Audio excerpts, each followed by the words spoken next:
Okay.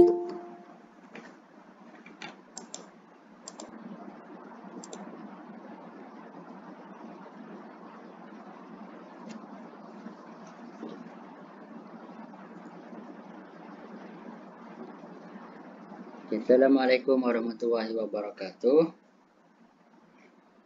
Waalaikumsalam warahmatullahi Waalaikumsalam wabarakatuh. warahmatullahi wabarakatuh. Okay. Tadi tu salam yang first tadi tu sebagai salam kat orang yang call. Lupa nak mute dulu. Okay. So, salam tengah hari semua. Ngantuk ke? Tak sangat. Tak kan? Tak kot. Kita dah makan dah? Tak kot. Belum. Belum. Tengah masak betul. Tengah masak. Tolong mak masak tau. Kira tu tolong makan je. Tolong makan je saya.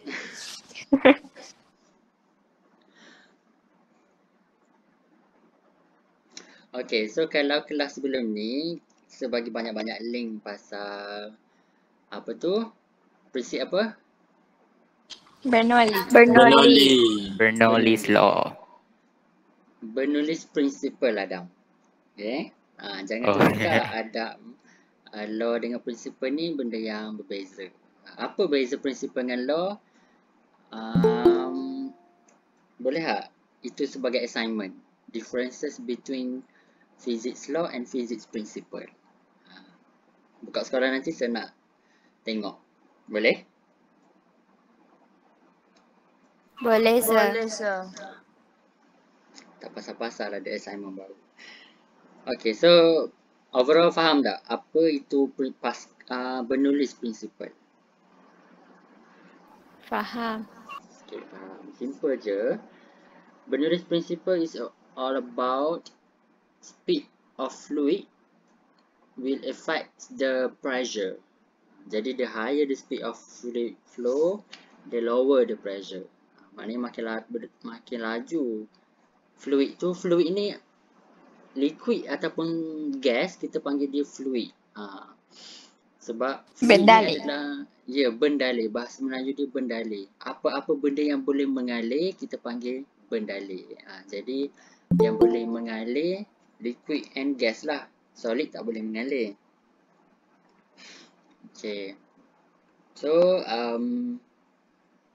2.1 kita dah, pressure in liquid, atmospheric pressure dah, gas pressure pun dah kan? Dah. Okay. Bernulis prinsipal dah, so yang belum adalah Pascal's principle dan Archimedes. Okay, so hari ni kita masuk Archimedes principle dulu, esok kita masuk Pascal's.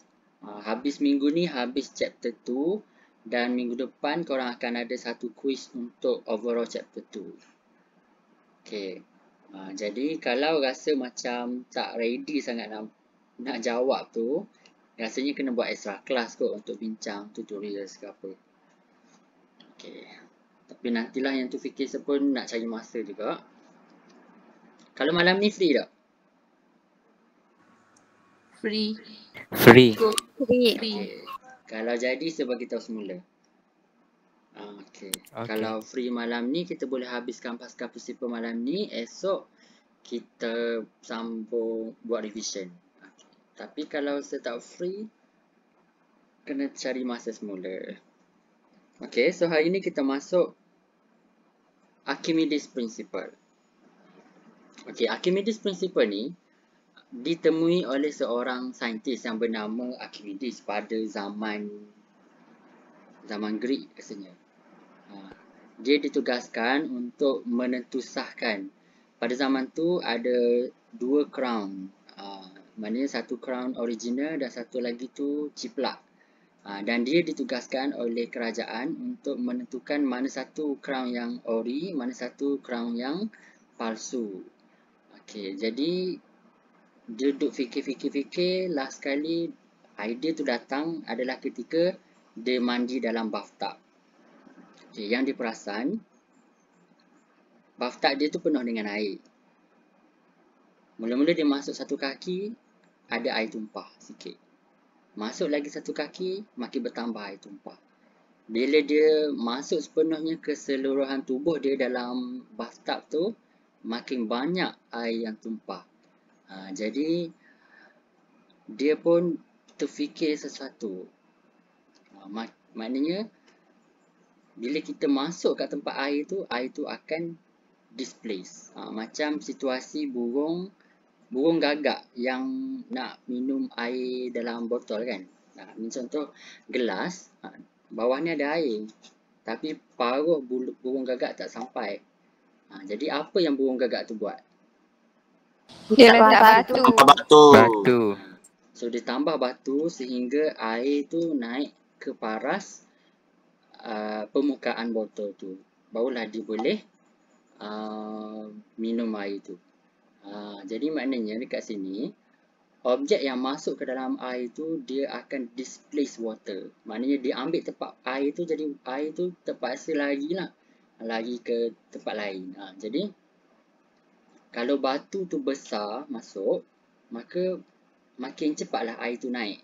Jadi maksudnya nak cerita kat sini, volume objek immersed in the water adalah sama dengan volume of water displaced. Water ataupun gas lah. So, saya guna perkataan fluid. Okay. So, the bigger the volume of tapi kita nak cakap pasal air dulu. Okay. So, the bigger the volume of object immersed in a liquid, the bigger the volume of water displaced. Maknanya, volume objek yang tenggelam dalam air itu adalah sama dengan volume air yang disesarkan. Dia macam situasi dalam lift lah. Okay, kalau lift tu penuh, boleh muat 10 orang. Okay, contohnya dalam lift tu ada Adam, ada siapa? PA semua tu. Lepas tu ada seorang nak masuk, ayahanda nak masuk. Jadi kita pun mestilah kena bagi ayahanda dulu masuk kan. Jadi untuk memuatkan ayahanda dalam lift tu, berapa orang agak-agak kena keluar? 2. 3. 2 ataupun 3 lah kan. Jadi kalau saiz besar tu nak masuk, 2 orang kena keluar. Ataupun kita ambil saiz sama dengan kita lah. Ada 2 orang saiz sama dengan kita nak masuk, jadi 2 orang jugalah yang kena keluar daripada lift tu. Jadi bila orang ambil tempat kita, kita kena keluar. Sama juga dengan situasi air. Bila ada objek ambil tempat dia, dia kena disesarkan.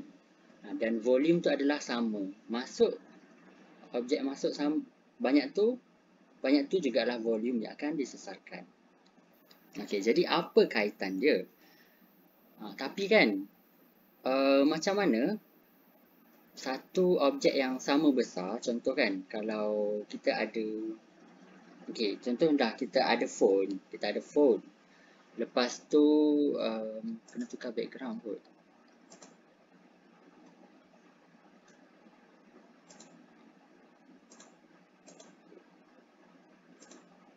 Okay, kita ada phone. Dengan kita ada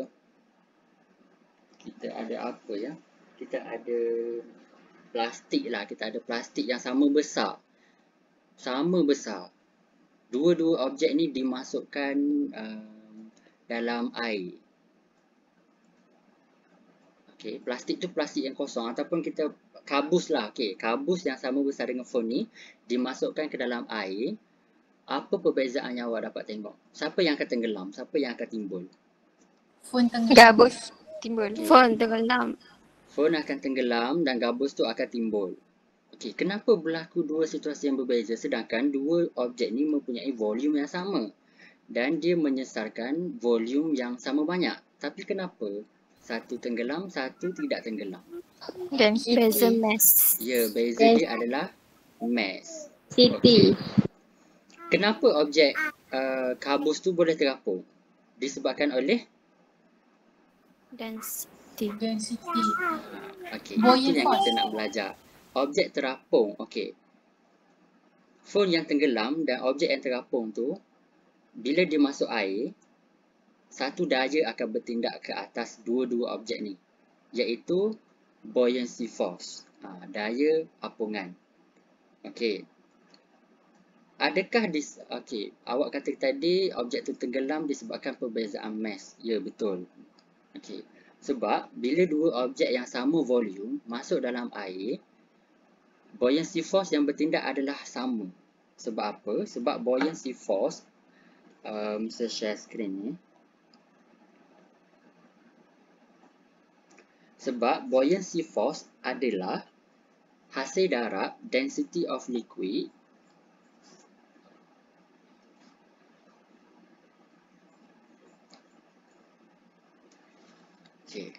So hari ni kita jumpa perkataan baru iaitu buoyancy force.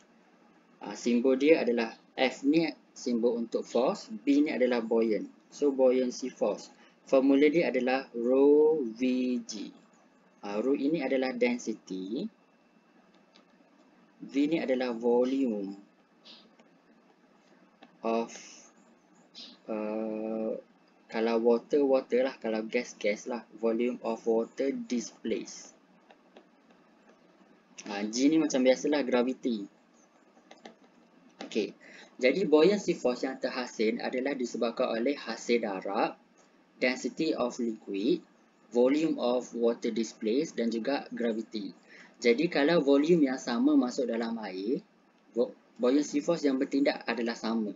Tapi bukan semua objek akan terapung kerana mass adalah berbeza. Bila mass berbeza, weight pun berbeza. Jadi objek yang mempunyai weight yang lebih besar akan tenggelam dan objek yang mempunyai weight yang lebih rendah akan timbul. Jadi macam mana pula kita nak tentukan objek ni boleh tenggelam ataupun timbul? Kenapa kapal yang sangat besar gedabuk tu boleh terapung di permukaan air? Kenapa? Dia ada ruang udara. Okey. Okey. Lagi?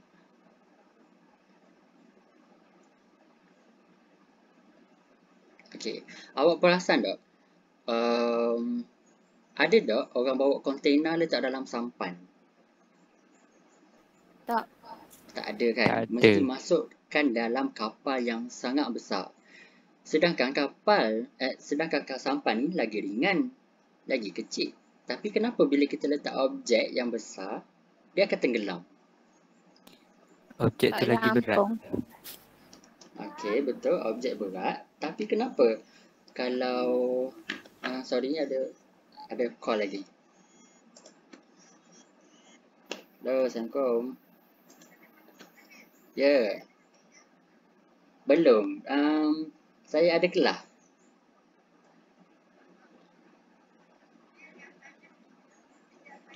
Saya ni dia call. Dia kata dia tak sampai lagi. Lepas tu saya ajak. Boleh tak hantar pukul 1:30 sebab saya ada kelas.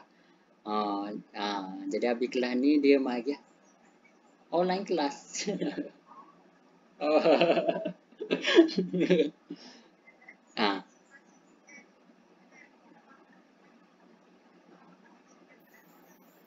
Letak dah. Alhamdulillah. Okey, jadi saya ambil nanti saya pegang dululah sekali dengar sampul-sampul surat tu kan.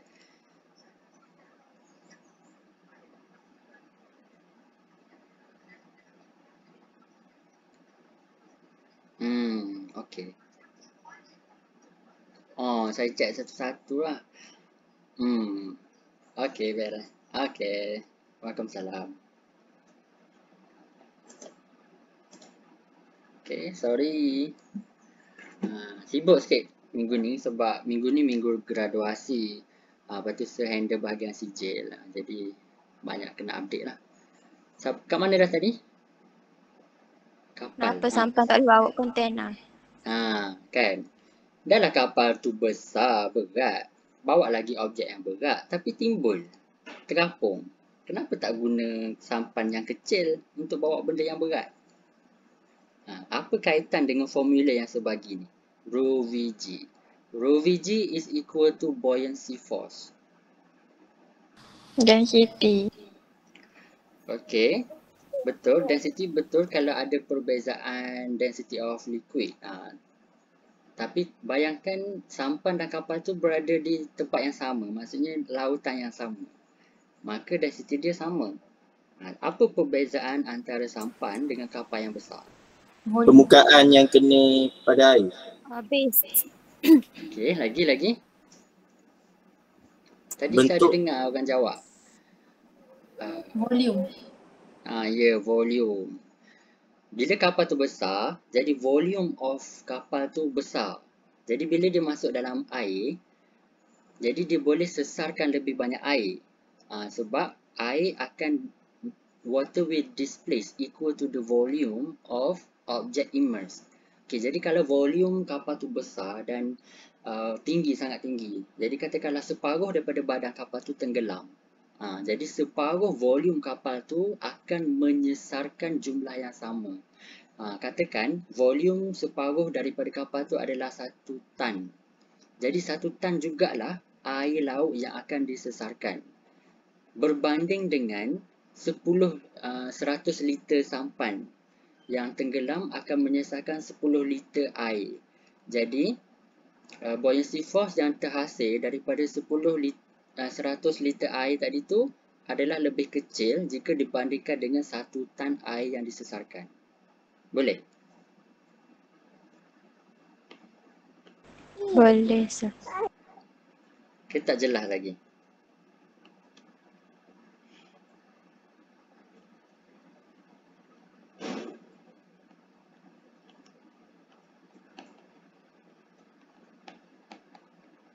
Okey. Buoyancy force ni, formula dia adalah rho Vg. Okey. Ataupun sama dengan berat air yang disesarkan. Jadi buoyancy force ni ada 2 calculation lah. Boleh guna FB equal to rho Vg ataupun equal to weight of water displaced. Maknanya kalau kita tahu berapa berat air displaced tu, itulah buoyancy force. Contohnya kalau sampan tu masuk dalam air, berat air yang disesarkan adalah 1000 Newton. Jadi 1000 Newton itu adalah buoyancy force.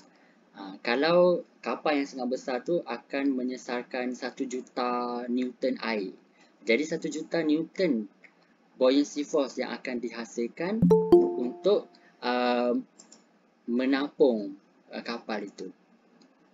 Jadi kesimpulan buoyancy force ni adalah sama dengan berat fluid yang disesarkan. Kalau air, berat air yang disesarkan. Kalau gas, berat gas yang disesarkan.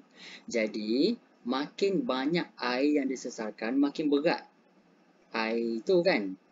Makin besar volume dia, makin besarlah weight dia. Jadi makin besarlah buoyancy force yang akan dihasilkan. Jadi sebab itulah untuk kita mengangkut objek yang berat-berat ni macam kontainer, kita memerlukan kapal yang besar supaya makin besar air yang akan disesarkan. Dan air yang disesarkan tu adalah sama dengan buoyancy force yang akan dihasilkan. Jadi untuk menampung objek yang besar, yang berat, maka banyaklah air yang kena sesar. Okey? Okey, sir. Okey, sir. Okey, itu adalah idea je. Itu adalah idea. Bila kita cakap pasal kalau objek yang terapung di udara, dia kena sesarkan udara. Jadi, kalau balon udara panas, dia nak naik lebih tinggi, jadi dia kena sesarkan lebih banyak udara. Macam mana dia nak sesarkan lebih banyak udara? Balon tu kena lebih besar. Macam situasi lift tadi, kalau orang besar yang nak masuk dalam lift, maka lebih ramai orang dalam lift tu kena keluar supaya orang besar tadi tu boleh masuk. Jadi sama juga udara ataupun air. Kalau ada objek besar yang nak kacau kawasan dia tu, maka lebih banyaklah air ataupun udara yang kena keluar daripada tempat dia. Jadi sama isu macam kapal ataupun balon udara panas tu, kalau makin besar balon tu, makin banyaklah udara yang disesarkan. Kita panggil istilah bahasa Melayu dia sesar. Kalau bahasa Inggeris, displace. Jadi the greater the air will displace. Jadi bila banyak udara disesarkan, maka makin banyaklah berat udara yang disesarkan. Jadi makin besar buoyant. Kalau di udara kita panggil lifting force. Kalau dalam air kita panggil buoyancy force. Tapi istilah je berbeza tapi benda yang sama. Daya tu menyebabkan objek terapung ataupun ialah terapung. So kalau balon udara panas kita panggil lifting force.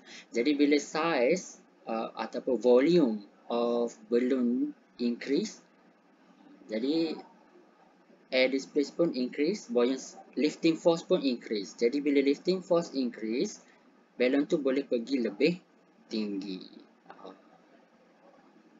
Okay, so itu adalah idea bila kita melibatkan sesaran udara ataupun air, itu adalah buoyancy force.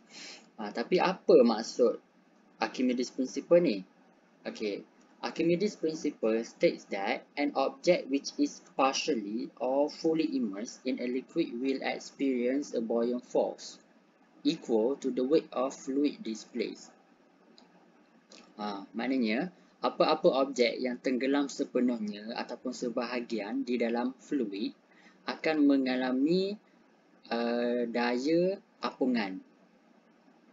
Daya apungan tu adalah sama dengan berat fluid yang disesarkan. Dan equation dia adalah FB equal to rho Vg. Okay.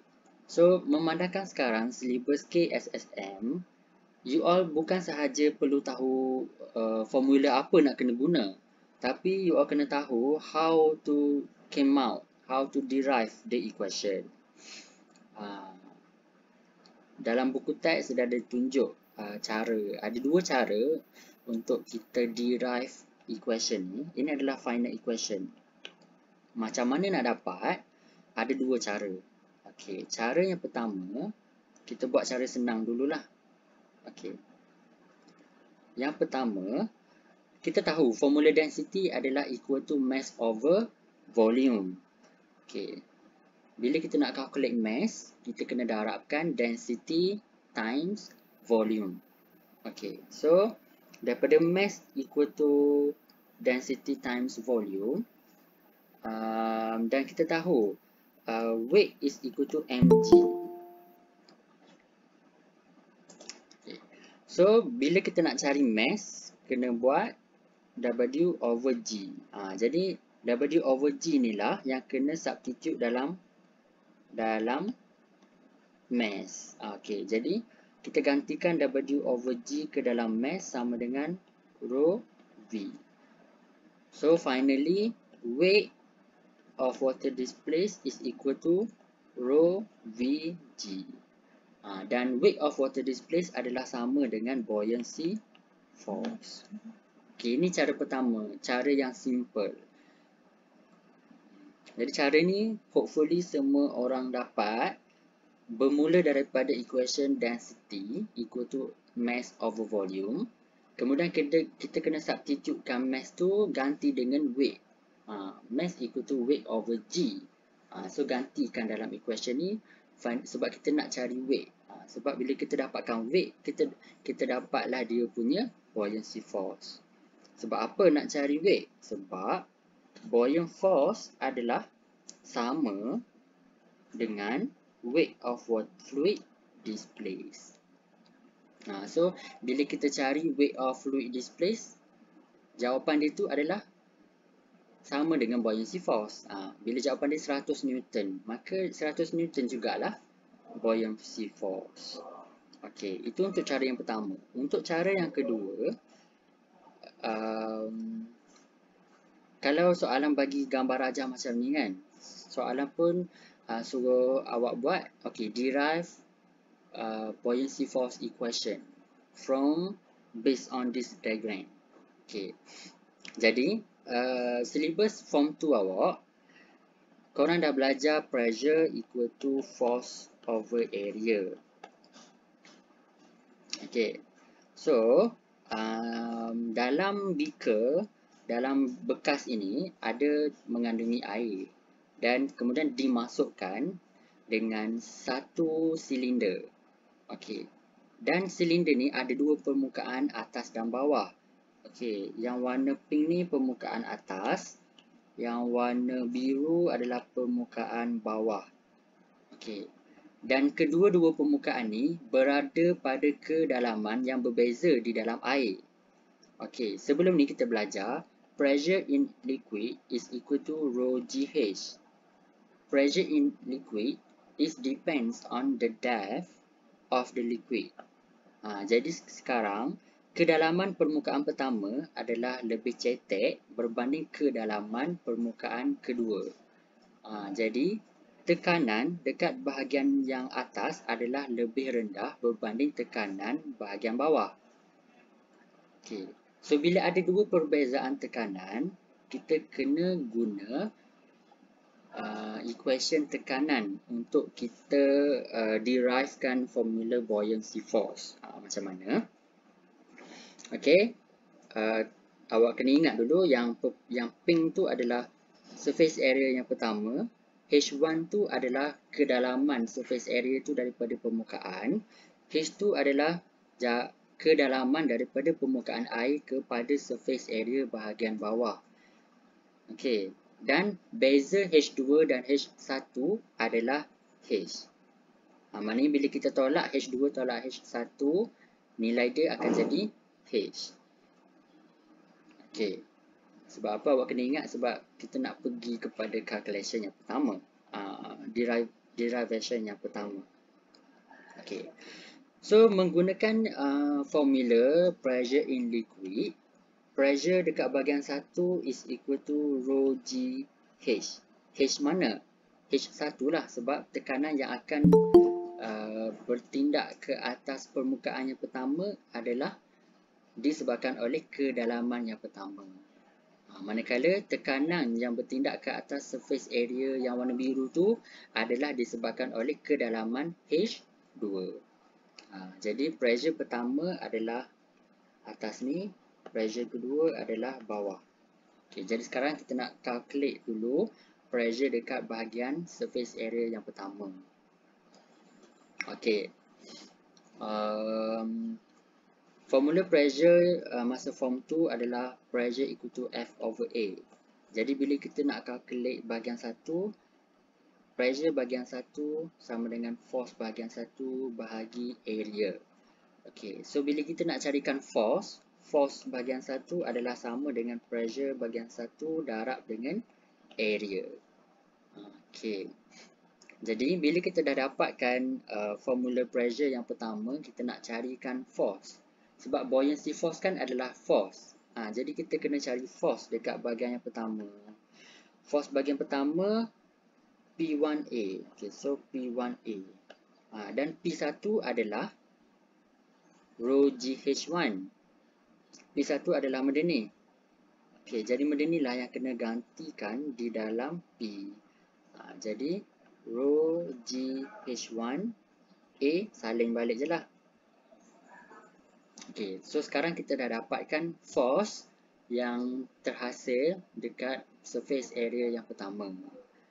Okay, yang kedua kita kena cari force dekat surface area yang kedua pula. Okay, so kena cari pressure dulu. Pressure dekat bahagian 2 adalah disebabkan oleh density of liquid, gravity dan juga kedalaman yang bahagian 2 tu, iaitu H2. Okay, so bila dah dapat P2, kita kena cari F2 pula. F2 adalah P2A. So gantikan semua ni dalam P.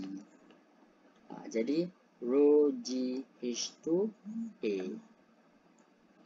Okay, so sekarang kita dah dapatkan equation untuk force dekat bahagian 2 dan force dekat bahagian 1. Okay, jadi sekarang kita nak cari beza. Sebab kedalaman yang berbeza akan menghasilkan force yang berbeza. Okay, jadi beza force dia, bila nak cari beza force ni maknanya kita nak cari resultant force ataupun net force. Kita boleh sebut sebagai resultant ataupun net. Net force. Dua-dua ni benda yang samalah, daya bersih. Daya bersih ni adalah daya yang besar tolak daya yang kecil. So nak cari net force, F net sama dengan F2 tolak F1. sama dengan MA. Formula asal dia F equal to MA lah, Newton second law. Okay. Jadi sekarang ni F net adalah F2 tolak F1.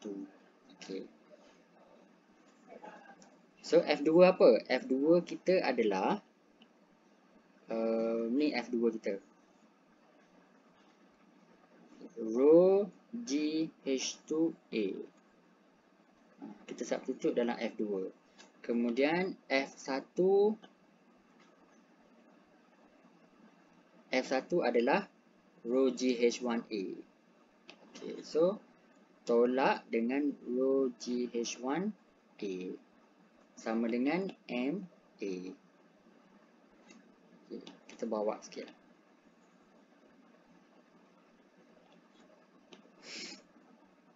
Okay, so apa yang sama kita boleh factorizekan?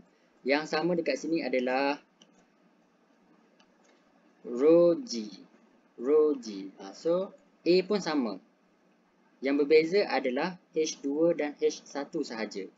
Jadi kita pun factorizekan Rho GA H2 tolak H1 sama dengan MA. Okey, macam saya cakap tadi, H2 tolak H1. Kedalaman kedua tolak kedalaman yang pertama, kita akan dapat value H. Jadi kita substitute H2 tolak H1 bersamaan dengan H. So, Rho GA H sama dengan MA. Okey. Jadi, A ni adalah area. H2 adalah kedalaman. Area darab tinggi lah maknanya. Area kedalaman tu adalah ketinggian dia daripada surface area kepada kedalaman dia kan. Jadi bila area darab tinggi kita akan dapat apa? Volume. Ya, kita akan dapat volume. So, Rho G V sama dengan MA. A ini adalah pecutan apa? Pecutan graviti. So, Rho GV sama dengan mg. Okay, so kita pun dapatlah buoyancy force. Jadi buoyancy force adalah equal to Rho GV sama juga dengan mg. Mg tu adalah weight. Jadi Rho Vg tu sebenarnya adalah weight of water displaced. Mg pun adalah weight of water displaced. Sebab kita bukan nak cari benda lain pun. Kita nak cari weight of water displaced. Because weight of water displaced is equal to buoyancy force. Cumanya ada 3 formula. Rho GV, mg dan juga W. Jadi kalau syllabus KBSM dulu, dia kena tahu formula ni je. Baca soalan, tahu, okay, ini Archimedes Principle. So, apply je formula ni and then substitute value dalam equation dan jawab dalam perpuluhan dan bersertakan unit. Unit dia adalah Newton lah. Dapatlah full mark. Tapi sekarang, dia boleh tanya, derive the equation for buoyant force. So, you kena derive lah.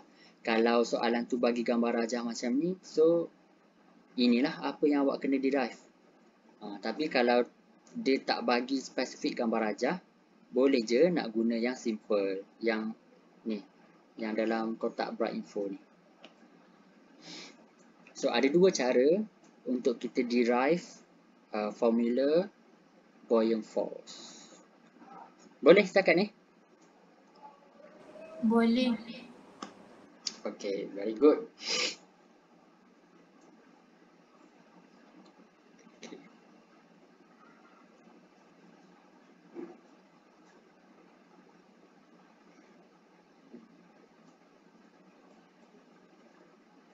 Okay, ni eksperimen lah. Okay, apa yang bagusnya KSSM ni, syllabus korang ni, SPM nanti, awak hanya ada paper 1 dengan paper 2 sahaja. Paper 3 tak ada. Maknanya, tak perlulah kita nak tekankan sangat macam mana kita nak tulis report. Kalau syllabus lama ni kena cerita semualah ni. Buoyancy eksperimen ni macam mana nak tulis prosedur, radar siapa yang kena guna. So memandangkan SPM korang nanti tak ada paper 3, so baca je lah. Maknanya baca eksperimen 2.3 ni dia nak buat apa, macam mana. Tapi tak perlu nak hafal sangat sebab tak ada dalam peperiksaan. Cuma just sebagai knowledge saja. Okay.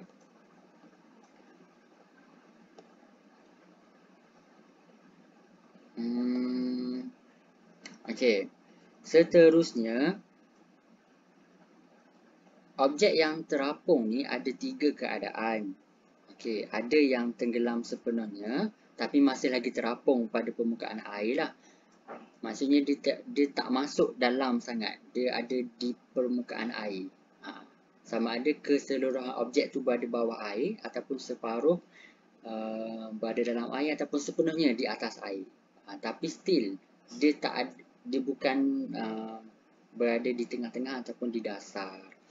Okey, jadi macam mana ketiga-tiga situasi ni boleh berlaku? Okey, ini adalah situasi yang pertama. Ini adalah situasi yang kedua. Dan ini adalah situasi yang ketiga. Okey, situasi yang pertama ni berlaku. Ya? Ya, Alisa? Okey.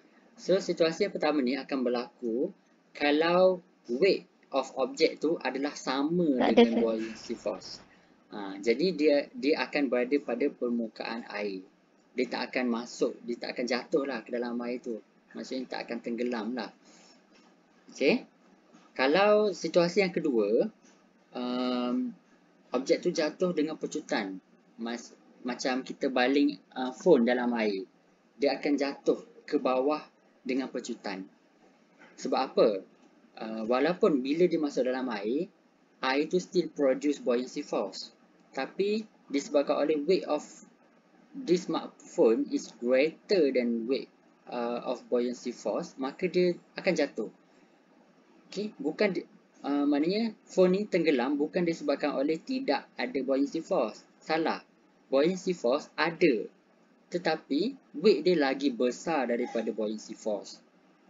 Jadi sebab itulah objek tu akan tenggelam. Untuk situasi yang ketiga, dia situasi macam awak contoh gelas lah. Okey, gelas ni awak bawa masuk dalam kolam. Terjun sama-sama dalam kolam. Lepas awak lepaskan gelas ni. Apa yang berlaku pada gelas ni adalah dia tidak akan kekal di dasar. Bila kita lepas dia akan naik ke permukaan air. Sebab apa? Sebab buoyancy force adalah lebih besar daripada weight of object. Jadi buoyancy force tu boleh tolak dia naik ke atas permukaan air. So ketiga-tiga situasi ni buoyancy force ada, tapi boleh jadi weight tu sama dengan buoyancy force, boleh jadi weight lagi besar daripada buoyancy force, ataupun weight tu lebih kecil daripada buoyancy force. Dan ketiga-tiga situasi tu akan menyebabkan tiga situasi yang berbeza. Okey.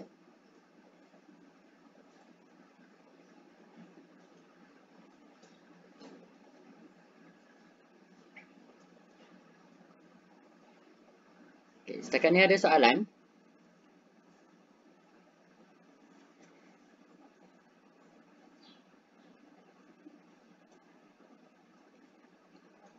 Okey, soalan sir. Kapal yang besar biasanya akan di laut lah kan. Density of water dia besar. Apa berlaku kalau tiba-tiba kapal tu masuk sungai?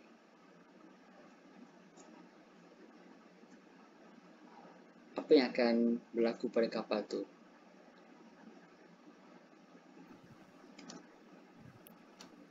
Tak bergerak. Dia akan tenggelam sikit. Tenggelam. Okay. Buoyancy force kan equal to rho Vg. Okay. Density of sea water adalah lebih besar. Density of fresh water adalah lebih kecil. Jadi bila duduk dalam laut, dia akan produce greater buoyancy force. Maksudnya untuk katakanlah untuk kapal tu terapung di atas permukaan air, dia memerlukan 100,000 Newton. Okay, 100,000 Newton. Jadi itu value yang diperlukan untuk dia kekal terapung di permukaan air. Jadi kalau tapi sekarang ada satu kapal weight dia sama. Okay. Weight of kapal sama, tapi satu kapal ni duduk dalam laut, satu kapal duduk di air sungai yang mempunyai density yang lebih rendah. Jadi macam mana air sungai itu yang density lebih rendah nak produce the same amount of buoyancy force? Apa yang, kalau density dia berkurang, apa yang kena bertambah? Volume. Yes, correct. Volume. Sebab relationship between buoyancy force, between density dengan volume, dia duduk sebelah-sebelah kan. Rho duduk sebelah V, V duduk sebelah G. Jadi relationship antara mereka bertiga ni adalah inversely proportional. Jadi the smaller the density of liquid, the greater the volume of water need to be displaced to achieve the same amount of buoyancy force. Jadi kalau sea water, dia lebih denser. Jadi sikit je lah volume yang perlu disesarkan untuk achieve 100,000 Newton tadi. Sebab itulah bila kapal masuk sungai, dia akan tenggelam lebih banyak. Sebab apa? Dia kena tenggelam lebih banyak supaya dia boleh sesarkan lebih banyak air. Lebih banyak volume of liquid. Bila dia pergi, sebab itulah dalam kapal kena ada plimsoll line. Okey. Setiap kapal akan ada ni. Nama dia plimsoll line. Ini adalah line indikator, line yang menjadi indikator kepada keselamatan kapal itu. Maksudnya kalau yang warna merah ini adalah air laut. Maknanya kalau paras air tu dah berada sampai sini, maknanya kapal tu dah dalam keadaan bahaya. Sebab paras yang maksimum untuk kapal tu tenggelam adalah sehingga T sahaja. Kalau kapal tu makin tenggelam sehingga F, maknanya kemungkinan kapal itu untuk karam sangat besar. Jadi, katakanlah dekat certain kawasan ni, density of liquid dia berkurang. Jadi dia perlu sesarkan lebih banyak volume of water. Jadi untuk sesarkan lebih banyak volume of water, kapal tu kena tenggelam lebih banyak. Jadi makin banyak kapal tu tenggelam. Jadi bahaya, sangat bahaya. Jadi macam mana nak kembalikan kepada paras yang selamat, dia kena kurangkan weight. So dia kena buanglah mana-mana kontena ke dalam laut supaya weight dia berkurang. Bila weight dia berkurang, paras kapal yang tenggelam pun akan berkurang, kembali kepada posisi yang lebih selamat. Jadi ini adalah kepentingan plimsoll line pada sesebuah kapal. Okay, so ini adalah contoh application of Archimedes principle. Kena ada plimsoll line.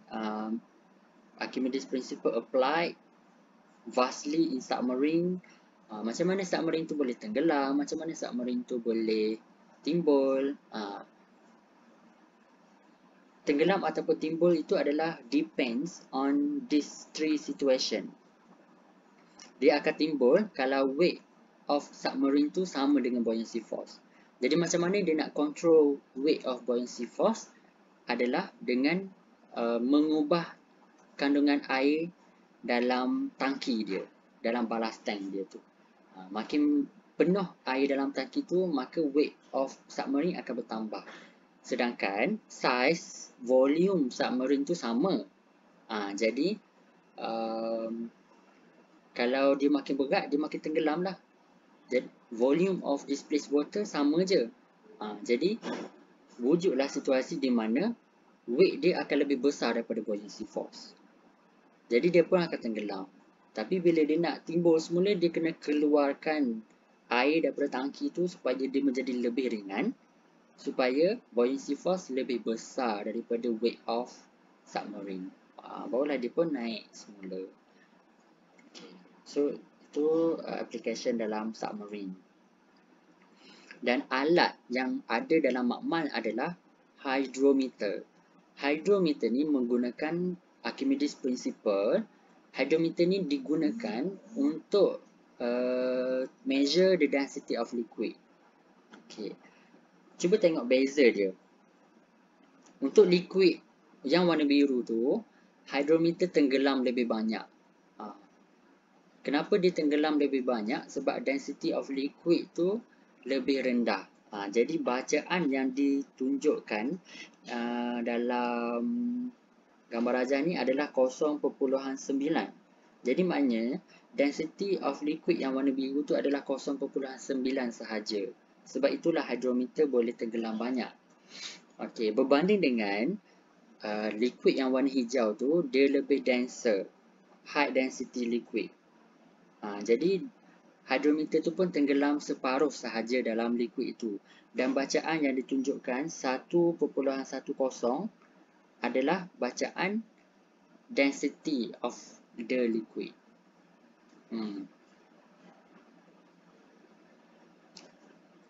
Okay. Jadi kalau liquid tu lebih tumpat, maka lebih sedikit sahaja hydrometer boleh tenggelam. Hydrometer ni famous dalam soalan esei. Macam mana kita nak buat hydrometer yang boleh detect ataupun yang boleh measure density liquid yang lebih besar ke, macam mana ke. Macam mana kita nak buat dia supaya sentiasa tegak je dalam air. Okay. Nanti yang tu awak kena study lah macam mana. Nanti saya akan buat soalan yang berkaitan lah. Okay. Seterusnya, application seterusnya adalah hot air balloon. Macam mana hot air balloon tu nak pergi lebih tinggi. Jadi banyak faktor lah. Boleh besarkan saiz balloon, boleh kurangkan mass bahan, boleh tambahkan bahan api supaya dia bakar lebih banyak, ataupun boleh tukar gas yang lebih ringan supaya lifting force yang produce lebih besar. Okay.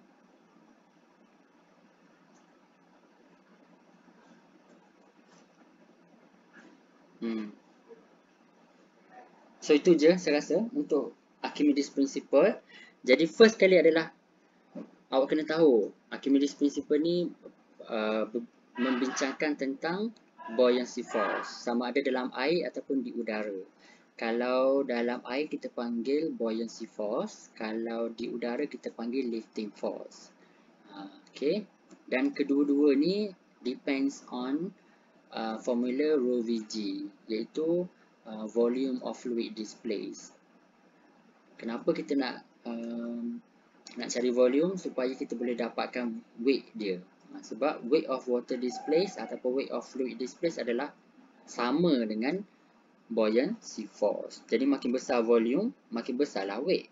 Jadi makin besarlah buoyant force. Dan last kali adalah kena ingat apa itu maksud Archimedes Principle, dan juga ejaan untuk Archimedes Principle mesti kena betul.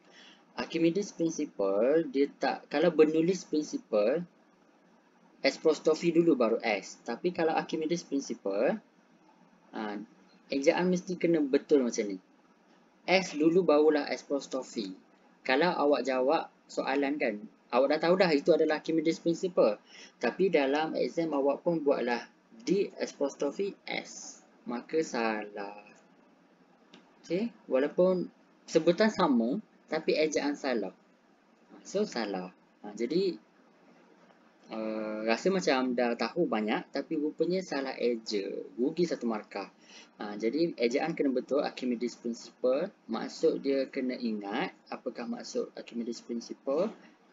object which is partially or fully immersed in a fluid will experience a buoyant force equal to the weight of fluid displaced. Lepas tu kena tahu macam mana nak derive. Kemudian application apa-apa pun cerita benda yang sama, cerita konsep asas dia tu. Displace more water, produce a greater volume of fluid displaced, greater weight of water displaced, greater buoyancy force, then the ship can float. Cerita dia sama je. Apply lah dekat mana-mana pun. Selagi tu awak faham konsep utama setiap prinsipal yang kita belajar tu, awak boleh apply sendiri dalam soalan ataupun dalam kehidupan seharian lah. So daripada konsep asas macam ni lah, saintis-saintis ataupun engineer-engineer boleh produce bahan-bahan baru, projek-projek baru menggunakan konsep-konsep yang basic macam gini je.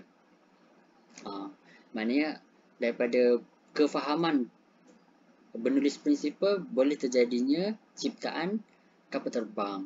Dengan kefahaman Archimedes prinsipal boleh terciptanya kapal yang sangat besar tanpa tenggelam. So application tu adalah hasil daripada kefahaman konsep asas sahaja sebenarnya. Lepas tu bolehlah nak apply kat mana-mana sahaja. Okey? Ada soalan?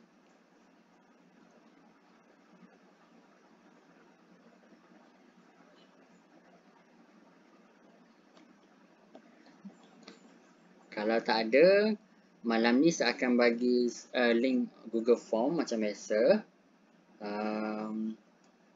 Lepas tu sampai sini je lah kot. Okay? Okay, sir. Okay, sir. Okay, sir. Okay, sir. Okay. So that's all for today. Thank you very much. Thank you, sir. Assalamualaikum. Jom makan, lapar ni. Thank you, sir. Yes, sir. Okay. Thank you, sir. Bye, sir. Bye. Thank you, sir.